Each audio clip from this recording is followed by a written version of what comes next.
Hello and welcome to Ask MotorInc. It's time for me to answer questions that you have posted in circles with the hashtag AskMotorInc. And we're going to start off with a request from Silly Panda. That's the handle. And it's a really cool one because he's just got his driving license. Congratulations, man. And he's looking to get his first car. And for that, he's looking at the used car market. And he admits that he doesn't have enough of an understanding to be able to evaluate the car that he's interested in, and was wondering how would he evaluate a mechanic? How does he find a trusted mechanic to come and evaluate the car for him? Okay, there are two parts to this, and I think I have some experience in this field because at one time I used to have a company that used to evaluate used cars long ago. Okay, and one of the things that I noticed back then was that when people got into the mood of buying a car, they would be in a hurry to get it done, which would mean like you're thinking that you're buying a used car, and it's pretty much like buying a new car. You can be in a rush and buy a new car with your eyes closed, no stress. But when it comes to used cars, one of the most important things is you being able to invest your time when you're picking a used car. And keep that in mind through this process, because in your comment already it sounds like you want to close this. You found the right car and this is it. Is it? How will you know if you don't check out at least 3, 4, 5 cars? And in person, I'm not talking about it online. And you're saying you don't have experience, and that's fine. The only way you can get experience is by going out and getting it, which will mean going out and looking at different options. So this sounds boring, but it's the only way you'll be able to upskill on this front as well. And when it comes to the basics, these are the things that will come to you naturally. When you look at a new car, you can see how the sheet metal looks good. When you look at an old car, when you look carefully, you'll be able to notice if things are wrong. And things that you cannot understand, which a mechanic will help you with, well, over there as well, you'll have to try things out. And which is why, even in the comments, there are replies which say that you'll have to ask people who've used mechanics and will be able to recommend them to you.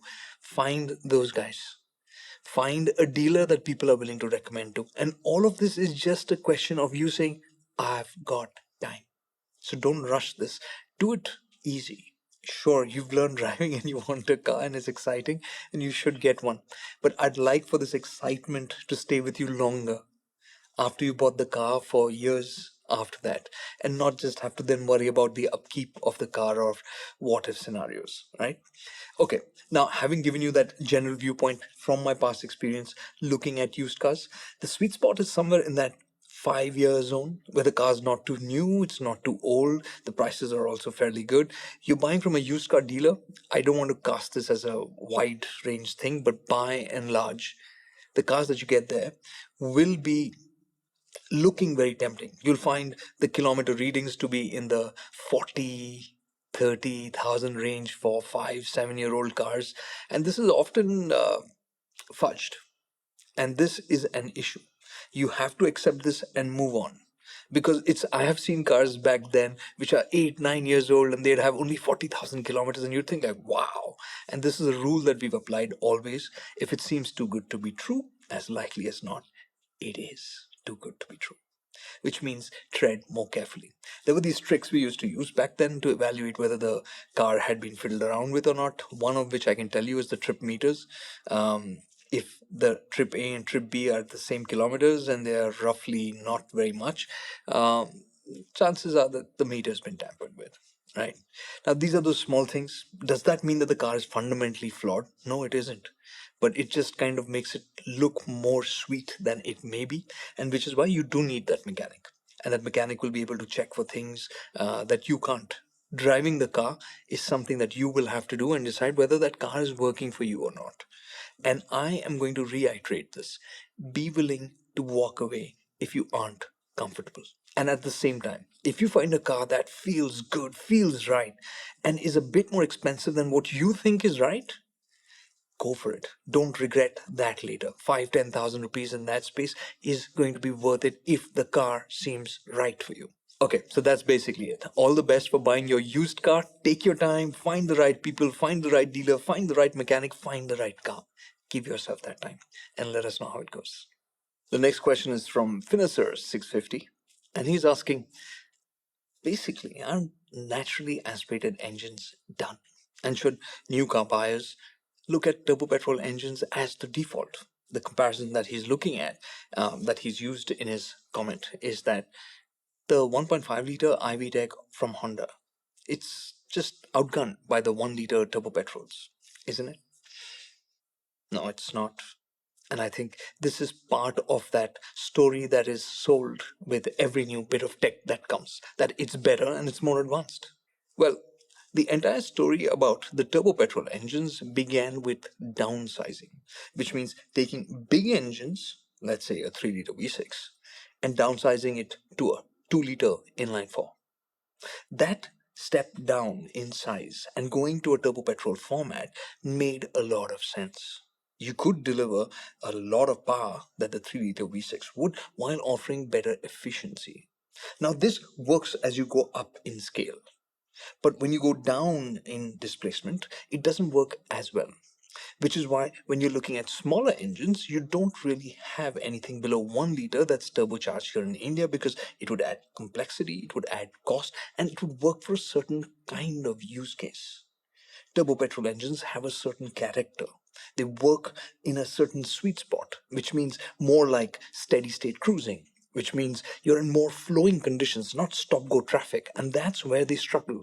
But a lot of us are spending time in cities, big cities, where there's a lot of traffic, a lot of low speed traffic, and there those gains really don't come through. In fact, turbo petrol engines in that stop go traffic condition aren't efficient, not as efficient as they are said to be. They can be. And when you're comparing this 1.5 liter IV tech with a 1 liter turbo petrol engine, there are some fundamental differences about what makes the 1.5 liter great and what makes the turbo petrol great. At a very basic level, let's take a car where you have both options available. The Francs, for instance, where you have a turbo petrol option and an NA option. Now, the turbo petrol sounds like the more advanced option, like the better pick, because it has a bit more performance and it's a turbo petrol, right? It has more torque. But the default recommendation for the Francs from us will always be the 1.2 liter engine, because of some very simple things. It's a 4-cylinder engine, which means it's smoother, it's quieter, it's also easier to drive.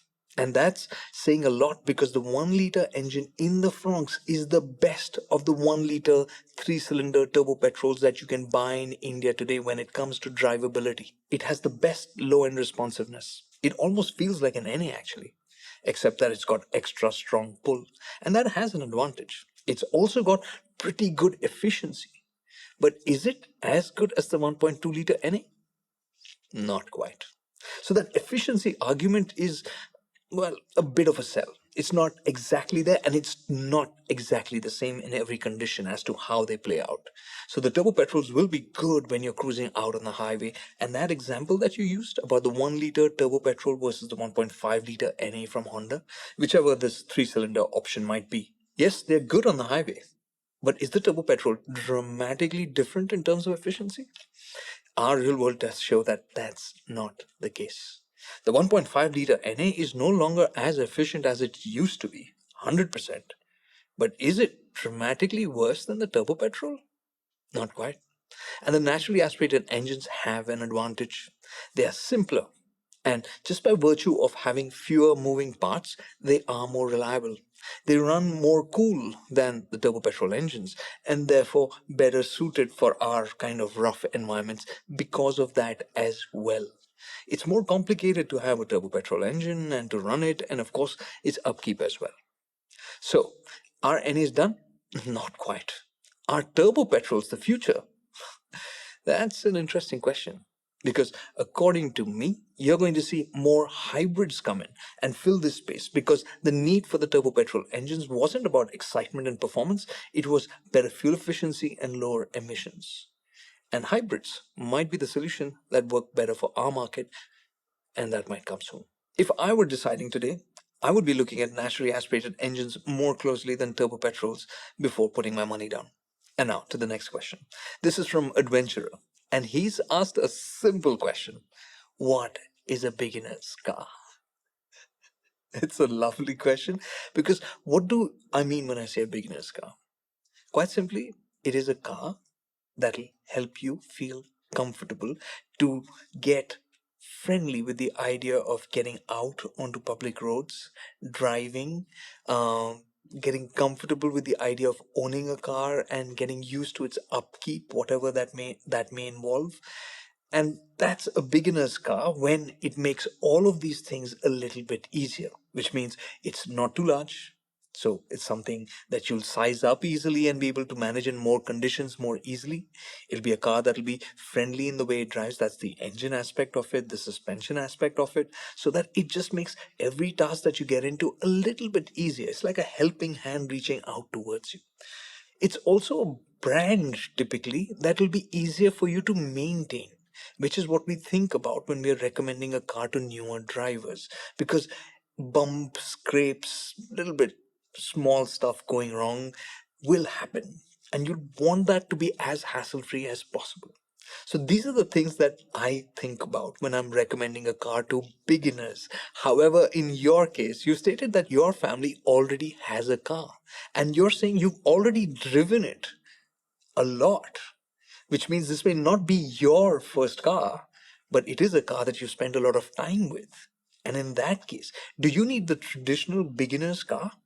No, because as you stated, you're already aware with the idea of its upkeep, what that involves, how you have to go around with that, how to drive that car, the size of it, you've gotten used to it. In which case, this is fine for you to spend time driving with. This was a question that somebody else asked recently. I'm forgetting. Please let me know in the comments if that was you. And it was about the family already having an XUV 700, and because now he's going to be driving more often, he was thinking about, do I need to get another car to kind of, because he's largely spending his time on motorcycles, but he's now looking at driving more for whatever reasons I don't recall right now. And so the question was, should he get something smaller? And in his case, the answer was clear cut, simple. No, absolutely not. Because the car that you already have is a car that you can spend time with and get friendly with your environment with, as long as the family is all right with that. If you have that as an added stress on your shoulders, then it will get tricky. But in his case, the XUV 700 story, family was fine and he was comfortable with the idea of spending time in that car. And if that is your scenario, where you don't have that stress and strain, nobody's worried about you driving the car and getting friendly with the traffic and maybe a couple of curves or a couple of pillars every once in a while, you are good. And considering that you've already spent time with this car, I'm assuming it's an SUV of some type, you're friendly with its size, which means you know how your family members have driven it and how to manage its size in different scenarios, which means you are better prepared than a new driver. So, in that sense, you really aren't a beginner. You are better prepared than somebody who's just got their driving license. So, yeah, a beginner's car in that sense will be a car that we'd recommend to people so that they can get most comfortable most quickly in different environments and with different aspects of owning a car. And in your case, you're not a beginner. The next question is from Shivam Rides, but it's a question about his car. And he's got a car that's black, and he's saying, just how do you manage to keep it clean and scratch free? And you can hear the pain in his voice. And the beauty of circuits, and I'm sorry, but this is the case here, is that the responses there, the answers that he's got, help that he's got from other circles users is awesome. I practically have to do nothing here except say that this is how I approach it. So the key point here, which Tanmay Vaishnav has brought up, and I think this is a product that for people who are struggling with keeping their cars clean should absolutely have. And it's this brand called Jopasu or something like that. It's a duster. It's like the stick with a big long head and with strands hanging out of it. It's kind of like wavy threads. It's excellent for cleaning your car without water, for getting lots of dust off easily and quickly. It is a fantastic product. It is super helpful. And if you're worried about getting scratches and all of that, this is your first line of defense because it'll help you get rid of debris. It'll let you get rid of a lot of dust easily. It is surprising how good it is. And I have friends like my colleague Siddharth used to take care of all the cars earlier when I was at Zig and all. This is something he used to swear by, and I've seen it work. We've used it on shoots. It was very, very helpful, and something that you should definitely think about if cleaning your car is something that's bothering you, especially for the feel good factor of it, right? Now, aside from this, there's the question of going PPF or ceramic. Now, ceramic is something that's bonding with your paint, it's becoming a part of your car that way. So it's a great solution, undoubtedly, but I just feel that do overs in ceramic are a little bit harder, which means in the case of PPF, it's an added layer of protection, but that can also be peeled off as and when required. If you get a scratch, you can redo it. So it's just a little bit simpler. But irrespective of which option you choose, you can't just take an old car and then use one of these and expect the car to look brilliant. Because what these things are going to do, PPF or ceramic, is bake in what is the condition of the car. So what's important is first get your car up to scratch. It should be at a particular level so that then when you get these coatings and protective layers on top, it locks in the goodness that it has then. And well, you can enjoy that for much longer with these, either the coatings or protection film. Our next question is from the Neil Banerjee, and he's asking about the little ticks that'll annoy car people endlessly. And these are those little rattles that come from the car from somewhere within. Now, in Neil's case, the good thing is he already knows where the sounds are coming from. Some of us just go mad trying to figure out where the sound is coming from. In his case, on his starter punch, which is about 2 years old, he's getting this clicking sound from inside the doors. Now, I don't know which door in specific, but generally, to fix this is not going to be an issue. You don't need some extra expertise or a specialized mechanic for this. What you need to do is get the door cards off, which is the panel on the inside of the doors which you look at and interact with. You have to get that off. You need some special tools to get it off. There are electrical connections from your switches to the wiring inside. So all those things are there. So it's not just as simple as just pull it off and you're done. You'll have all those attachments as well, which need to be handled carefully. So somebody with experience and expertise will be able to do that easily. Once it's open, you'll realize on the inside there are all these small few mechanical linkages. There are cables there which are all sitting there, and they may have moved. They have usually have clips which attach them to particular points. They may have come out of their clips. The clips may have been broken, or it could just be the wires tapping away against the panels, right? So all you need to do in this case is check whether those basics are in place, and if they are, great. While it's open, you can take the added step of taping these wires up, making sure that the connections like for the door handle release and all of this are properly aligned as well. Once you've done that, you'll find that most of the noises will be out of the way. They will not bother you anymore. It's a simple thing, but it is an easy thing to go wrong. It's common enough, but it's an easy enough fix as well. So just the next time you're getting your car serviced, ask them to take a look at this.